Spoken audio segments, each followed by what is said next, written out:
Hallo und willkommen zurück zu Learn German with Falk. Ich bin Falk und wir sprechen heute über das Thema Zahnarzt. Zahnarzt.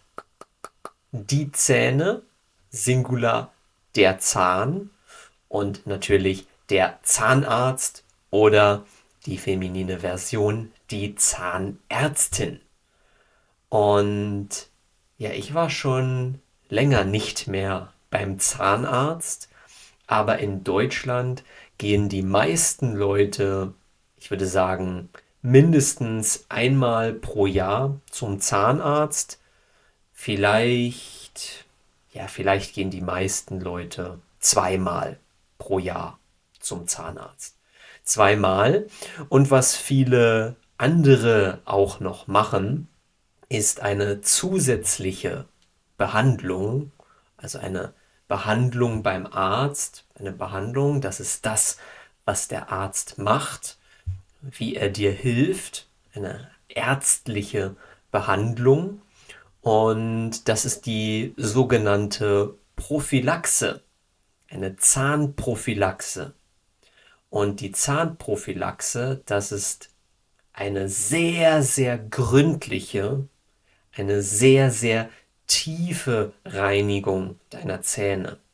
Sehr detailliert, sehr gründlich. Sie machen es sehr genau. Und nach einer Prophylaxe fühlen sich deine Zähne immer sehr glatt an. Also sie sind sehr glatt, es fühlt sich sehr gut an. Wenn du mit der Zunge über die Zähne gehst, dann merkst du, oh, sie sind sehr glatt. Und das ist ein gutes Gefühl natürlich.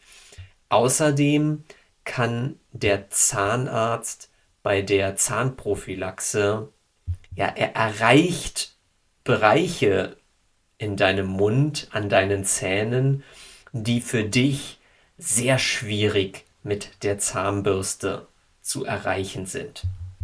Übrigens, apropos Zahnbürste, auch da gibt es ja viele unterschiedliche Zahnbürsten. Zum Beispiel natürlich die klassische normale Handzahnbürste, aber der Kopf, also der Teil der Bürste, mit dem du die Zähne putzt, der Kopf, der kann entweder sehr groß sein oder sehr klein und es gibt auch dicke oder dünne und es gibt auch sehr harte Borsten. Diese Borsten, das sind diese Haare von der Zahnbürste. Also es gibt sehr harte Borsten oder es gibt auch sehr weiche Borsten. Also viele unterschiedliche, ja, Wege für eine Zahnbürste, viele unterschiedliche Arten. Und ja, ich kenne auch viele Leute, die eine elektrische Zahnbürste haben. Das ist heutzutage auch, ja, nichts Ungewöhnliches, nichts Neues. Es ist sehr normal, dass Leute eine elektrische Zahnbürste haben. Es ist nichts Ungewöhnliches. Und ja, natürlich gibt es elektrische Zahnbürsten von vielen verschiedenen Firmen, zum Beispiel von der Firma Braun oder Panasonic, viele, viele unterschiedliche Zahnbürsten. Und die elektrische Zahnbürste muss man nicht so viel bewegen. Mit einer klassischen muss man natürlich die ganze Zeit seinen Arm und ein bisschen seine Hand bewegen, um seine Zähne zu putzen. Aber mit einer elektrischen Zahnbürste, ja, da macht die elektrische Zahnbürste die meiste Arbeit. Sie macht die Arbeit für dich und du musst sie im Prinzip nur auf den Zähnen halten, weil die Bürste, ja, sie rotiert, der Kopf rotiert von links nach rechts im Kreis und ja, er reinigt so deine Zähne.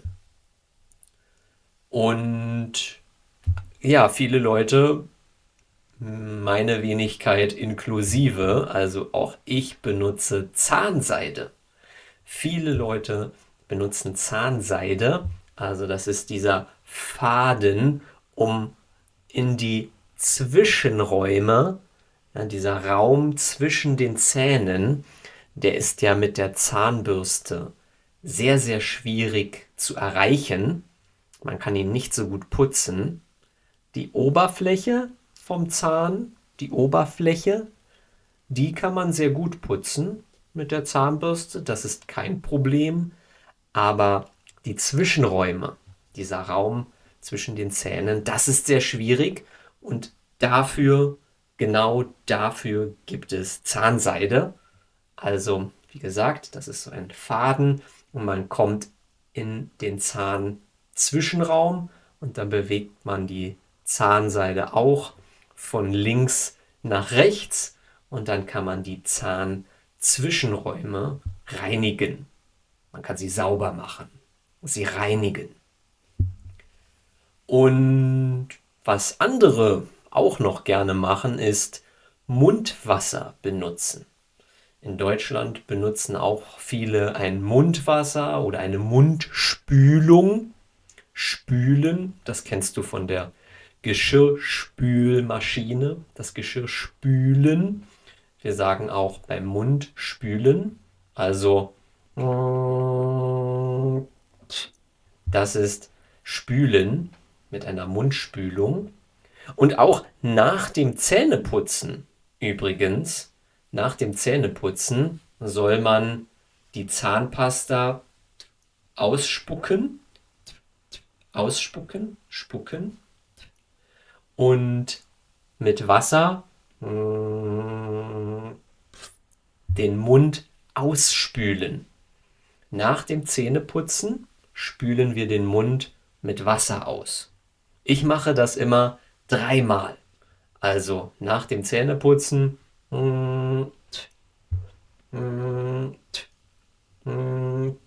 dreimal spüle ich meinen Mund mit ein bisschen Wasser aus und dann stelle ich die Zahnbürste in meinen Zahnputzbecher. Ja, wir nennen diese Becher, in die wir die Zahnbürste stellen, Zahnputzbecher. Und den kannst du dann auf das Waschbecken stellen oder vielleicht hast du einen Schrank oder ein Regal in deinem Badezimmer und da kannst du die Zahnbürste bzw. den Zahnputzbecher raufstellen. Und genau, also ich benutze keine Mundspülung, kein Mundwasser. Das hat mir mal mein Zahnarzt gesagt, dass das nicht so gut sein soll für die Zähne. Ich weiß nicht, ob das stimmt, aber ja, ich finde es unnötig. Früher habe ich mal ein paar Produkte ausprobiert, aber jetzt benutze ich lieber ja, Zahnseide und ich hatte auch lange eine elektronische Zahnbürste, aber mittlerweile putze ich meine Zähne wieder mit einer herkömmlichen, mit einer normalen, ja, mit einer herkömmlichen, also so einer Standard-Zahnbürste. Und genau, Zahnseide benutze ich. Man sagt in Deutschland, also den Kindern wird erklärt, dass man seine Zähne 3 Minuten lang putzen soll. 3 Minuten, das ist die beste Zeit, um seine Zähne zu putzen. Und ja, es gibt so eine Sanduhr extra für Kinder. Viele Kinder, auch ich und mein Bruder, wir hatten so eine kleine Sanduhr und die ist für 3 Minuten eingestellt. Und ja, wir drehen die Sanduhr um und dann fließt der Sand durch diese Uhr, durch dieses Glas und dann haben wir 3 Minuten, um unsere Zähne zu putzen.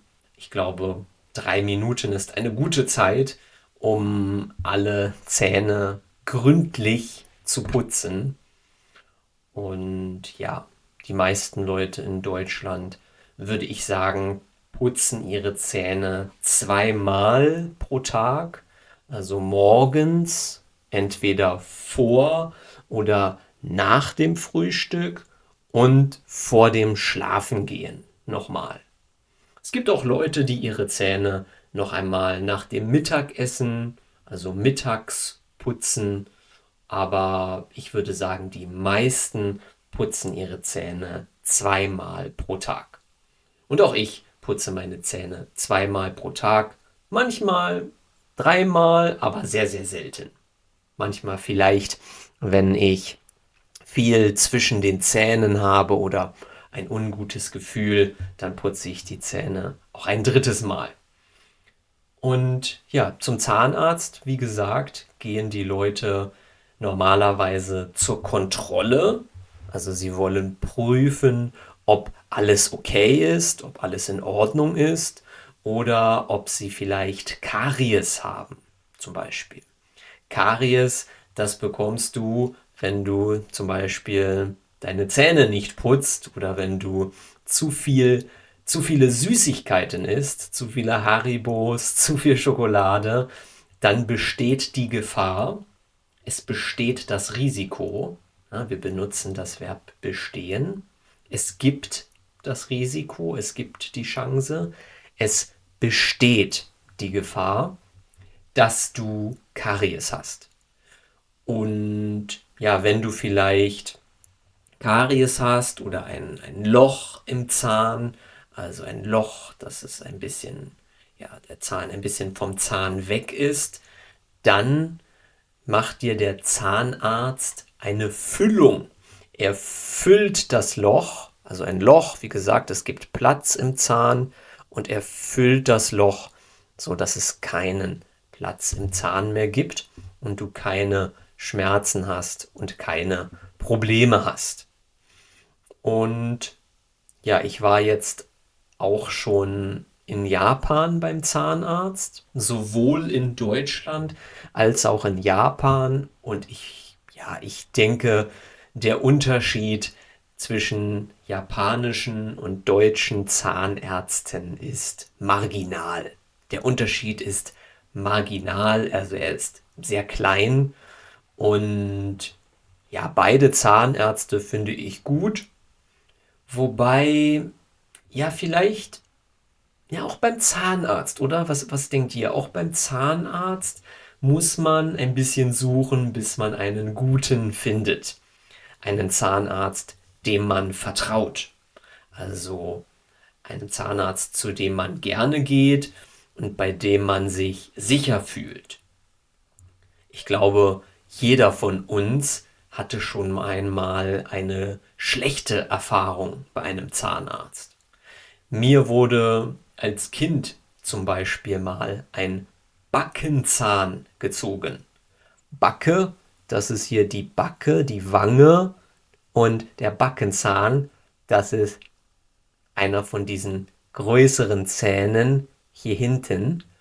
Und mir wurde als Kind mal ein Backenzahn gezogen und es war sehr schmerzhaft. Der Zahnarzt war auch ja nicht so freundlich, kann ich mich erinnern.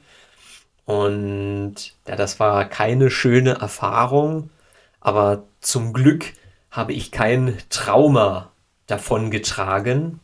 Ein Trauma davontragen. Ich habe kein Trauma bekommen. Ich habe kein Trauma davongetragen und ja, kann auch weiter zum Zahnarzt gehen ohne Angst. Aber ja, das war eine schlechte Erfahrung.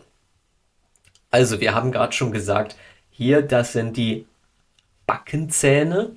Wir können vielleicht noch ein paar andere Zähne klären, zum Beispiel hier vorne die vorderen Zähne, diese beiden. Diese nennt man Schneidezähne. Schneiden, kennst du? Schneiden, mit der Schere schneiden.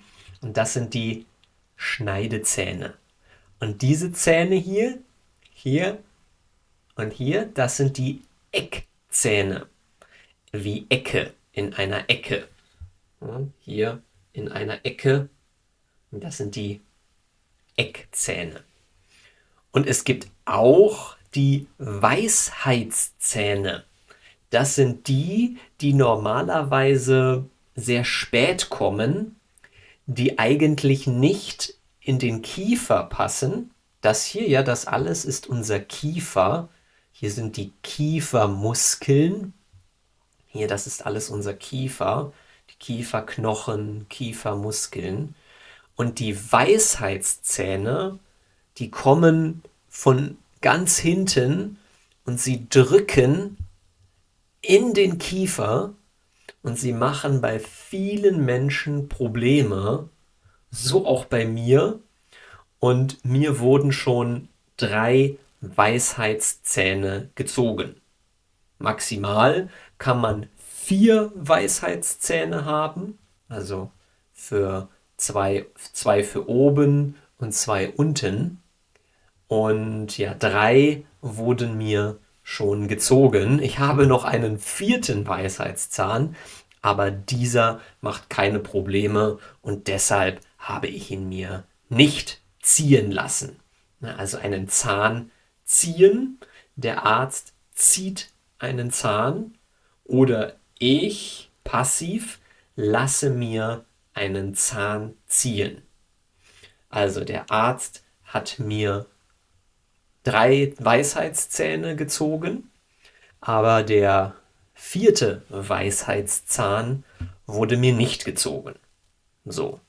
Ich hoffe, er wird auch nicht gezogen, denn natürlich, ein Zahn, wenn man einen Zahn gezogen bekommt, das ist immer unangenehm, oder? Ich glaube, du kennst dieses Gefühl, das ist kein schönes. Man wird betäubt, man bekommt eine Spritze in den Mund, in den Kiefer und dann merkt man nichts mehr, man kann nichts mehr spüren, man ist betäubt und dann wird der Zahn gezogen, aber trotzdem, ja, man spürt den Schmerz. Spätestens ein paar Stunden später, wenn die Betäubung, also dieses Gefühl, dieses Betäubungsgefühl, dass man die Schmerzen nicht merkt, wenn dieses nachlässt, also wenn dieses weniger wird, dann kommen die Schmerzen von dem Weisheitszahnziehen oder von dem Zahnziehen. Ja, also ein Zahnarztbesuch, ich weiß, ist für viele, wie gesagt, traumatisch, aber wenn man nur zur Kontrolle geht und der Zahnarzt schaut ein bisschen und dann sagt er vielleicht, ja, alles ist in Ordnung, alles ist super, machen Sie vielleicht einen Termin in 6 Monaten wieder oder machen Sie einen Termin für eine Prophylaxe und dann kannst du eigentlich wieder nach Hause gehen. Also der Zahnarztbesuch meistens also nicht schlimm, kein Problem. Oder? Wie siehst du das? Gehst du gerne zum Zahnarzt oder hast du vielleicht viele schlechte Erfahrungen mit einem Zahnarzt? Schreib doch mal deine Erfahrung mit Zahnärzten in die Kommentare. Also, ich gehe jetzt erstmal meine Zähne putzen und sage deshalb Tschüss und bis zum nächsten Mal. Macht's gut!